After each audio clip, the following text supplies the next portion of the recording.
మనం రామగుండం మున్సిపల్ కార్పొరేషన్లో ఉన్నాము. ప్రస్తుతం మనం గోదావరి నది ఒడ్డు తీరాన జనగామ గ్రామస్తులు నిర్వహిస్తున్న సమ్మక్క సారలమ్మ జాతర ఏర్పాట్ల దగ్గరలో ఉన్నాము. మరి మనం ఒకసారి లోపలికి వెళ్ళే ప్రయత్నం చేద్దాము. ఎలాంటి ఏర్పాట్లు చేస్తున్నారు, మరి రాబోయే భక్తులకు ఎలాంటి సౌకర్యాలను కల్పిస్తున్నారో కూడా చూసే ప్రయత్నం చేద్దాము. ఇది సింగరేణి సౌజన్యము, మరి ఎన్టీపీసీ సౌజన్యము, అంతేకాకుండా రామగుండం మున్సిపల్ కార్పొరేషన్ సౌజన్యంతో ఇక్కడ ఏర్పాట్లు కార్యక్రమాలు జరుగుతున్నాయి. మరి ఎవరు పరిశీలిస్తున్నారు, అధికారులు ఎవరు ఉన్నారు, ఏ సంస్థకు సంబంధించిన అధికారులు దగ్గరలో ఉండి ఈ యొక్క కార్యక్రమాన్ని ఏర్పాటు చేస్తున్నారో కూడా మనం లోనికి వెళ్ళి చూసే ప్రయత్నం చేద్దాము. మనం చూడొచ్చు, ఇక్కడ కాంగ్రెస్ పార్టీకి సంబంధించిన సీనియర్ నాయకులు ఉన్నారు. మహంకాళి స్వామి గారు ఉన్నారు, అదేవిధంగా బాలరాజు గారు కూడా ఉన్నారు. ఒకసారి వారితో మాట్లాడదాం. ఎలాంటి ఏర్పాట్లు చేస్తున్నారు, వాళ్ళ ప్రభుత్వం ఏర్పడిన తర్వాత ఇది మొదటి జాతరగానే చెప్పుకోవచ్చు. రాష్ట్రంలోనే అతి కీలకమైన జాతర. మరి వాళ్ళ ప్రభుత్వం ఏర్పడిన వెంటనే 90 రోజుల సమయం పూర్తి కాకముందే వాళ్ళు చెప్తున్న సమయం 100 రోజులు. ఆ 100 రోజుల్లో 6 గ్యారంటీల పథకాలను అమలు చేస్తామని చెప్పారు. అంతేకాకుండా ఈ 100 రోజుల్లోనే ఈ జాతర రావడం వాళ్ళ ప్రభుత్వానికి చాలా విశిష్టత అని చెప్పుకోవచ్చు. ఒకసారి మనం ముందుగా వీళ్ళతో మాట్లాడదాము. అన్న నమస్తే. చెప్పండి అన్న, ఎట్లా చేస్తున్నారన్న? మీ ప్రభుత్వం ఏర్పడిన ఇది మొదటి జాతర, మరి అతి ప్రీతి పాత్రమైన జాతర, ఎలా చేస్తున్నారు?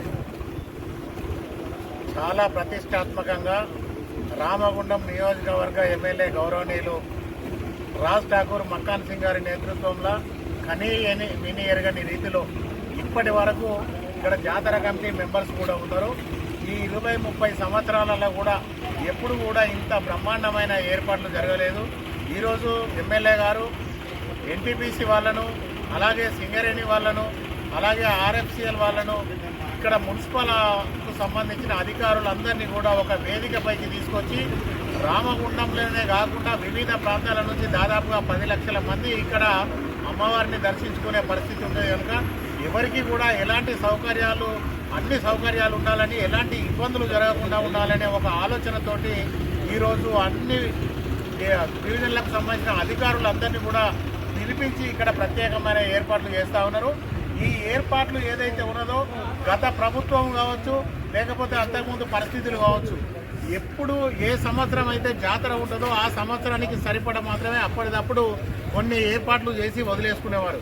కానీ రాజ్ ఠాకూర్ మక్కాన్ సింగ్ గారు ఎమ్మెల్యే అయిన తర్వాత మళ్ళీ డబ్బులు వృధా చేయొద్దనే ఒక ఆలోచనతోటి ఈ ప్రాంతం అంతా కూడా పర్మనెంట్గా భక్తులకు సౌకర్యాలు ఉండాలి, ఇక్కడ ఎవరు కూడా ఇబ్బందులు పడద్దు అనే ఆలోచనతోటి ఒక్కసారి ఏర్పాట్లు చేస్తే దాదాపుగా 30 సంవత్సరాల వరకు కూడా భక్తులకు ఎలాంటి అసౌకర్యం ఉండకుండా ఉండాలనే ఆలోచనతోటి ఇవాళ ప్రతి ఇండస్ట్రీ వాళ్ళని పిలిపించి ఇక్కడ బ్రహ్మాండమైన ఏర్పాట్లు చేస్తూ ఉన్నారు. భక్తులందరూ కూడా ఈ సౌకర్యాలన్నింటినీ వినియోగించుకోవాలని చెప్పేసి కాంగ్రెస్ పార్టీ పక్షాన కోరుతా ఉన్నాం. మీరు చెప్పండి సార్, మీరు ఎలా ఉంది, ఇక్కడ ఎట్లాంటి ఏర్పాట్లు చేస్తున్నారు, మీరు సంబంధిత అధికారులు ఎవరు ఉన్నారు, అసలు మీరు ఇక్కడ ఎలా జరుగుతుంది? 1992లో ఇక్కడ శ్రీ సమ్మక్క సారలమ్మ జాతర ఏర్పాటు చేయడం జరిగింది.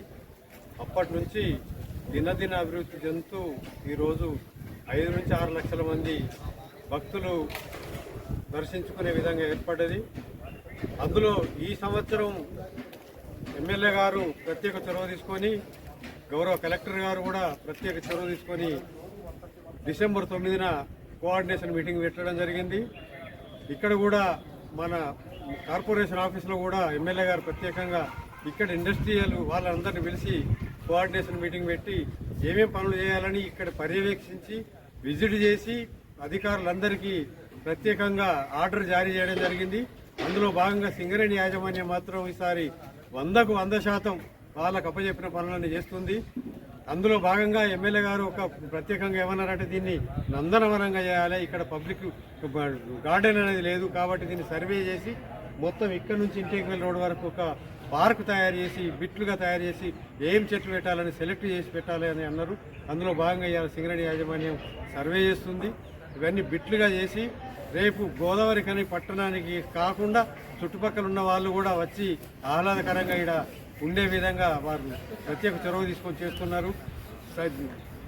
సమ్మక్క సారలమ్మ జాతరకు సంబంధించి సింగరేణి యాజమాన్యం నీటి సదుపాయం, ఇక్కడ మొత్తం క్లీనింగు, మొత్తం రోడ్డుకి మట్టి ఎంత అడిగినామో అంతకంటే ఎక్కువ మట్టి పోసి రోడ్లు వెడల్పు చేయడం జరిగింది. నిన్న డోజింగ్ చేయడం జరిగింది.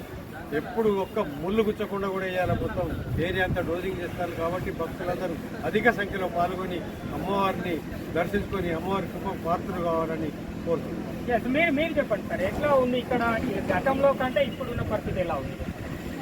నేను ఏఐటీసీ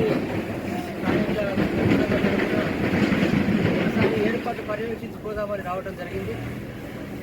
మిత్రులు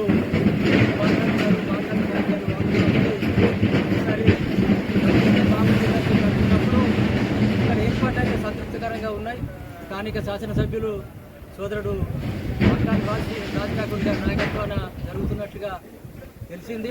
అట్లాగే స్థానిక పరిశ్రమలు ఆర్ఎఫ్సిఎల్, సింగరేణి, అట్లాగే ఎన్టీపీసీ, ఇతర పరిశ్రమల సహకారంతో ప్రధానంగా సింగరేణి కంపెనీ యొక్క ఉంటున్నది. ఒకనాడు మేడారం జాతరకు పోయే కాలంలో ఇక్కడ ఉత్పత్తికి ఆటంకం కలుగుతుందని చెప్పి కంపెనీయే స్వయంగా ఇక్కడ వనదేవతల ప్రవేశం కోసం ఇక్కడ జాతర ఏర్పాటు చేసింది. అది కొనసాగుతున్న లక్షలాది మంది కేవలం గని కార్మికులే కాదు, ఈ ప్రాంతంలో ఉన్నటువంటి చుట్టుపక్కల రైతులు, కూలీలు కూడా అనేక మంది ఇక్కడికి వస్తున్నారు. కాబట్టి ఏర్పాట్లు అయితే సంతృప్తికరంగా సాగుతున్నాయి.